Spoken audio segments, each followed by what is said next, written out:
मालेगाव तालुक्यातील कळवाडी परिसरात आज सायंकाळी 5 वाजेच्या सुमारास अचानक वादळी वारा व पावसाने जोरदार हजेरी लावली। यामुळे शेतकऱ्यांमध्ये मोठी धावपळ उडाली।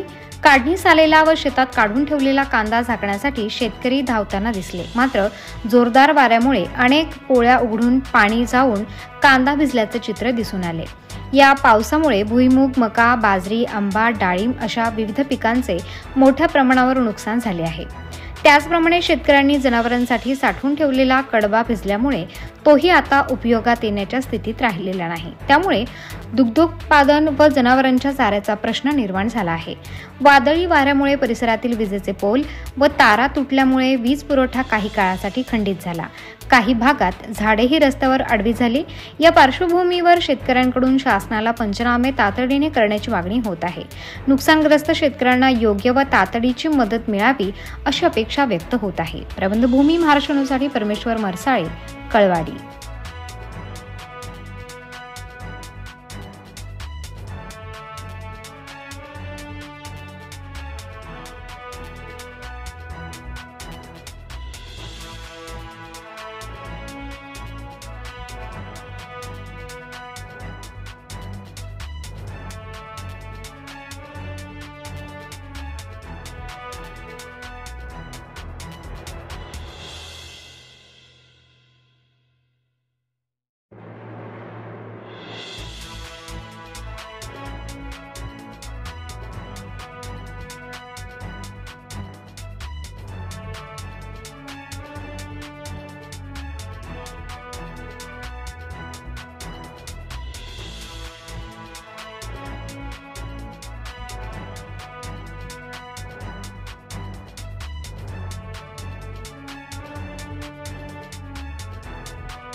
ताज्या व महत्त्वाच्या बातम्या बघण्यासाठी प्ले स्टोअरवर जा, प्रबंधभूमी ॲप डाउनलोड करा व या धावपळीच्या जीवनात अपडेट रहा।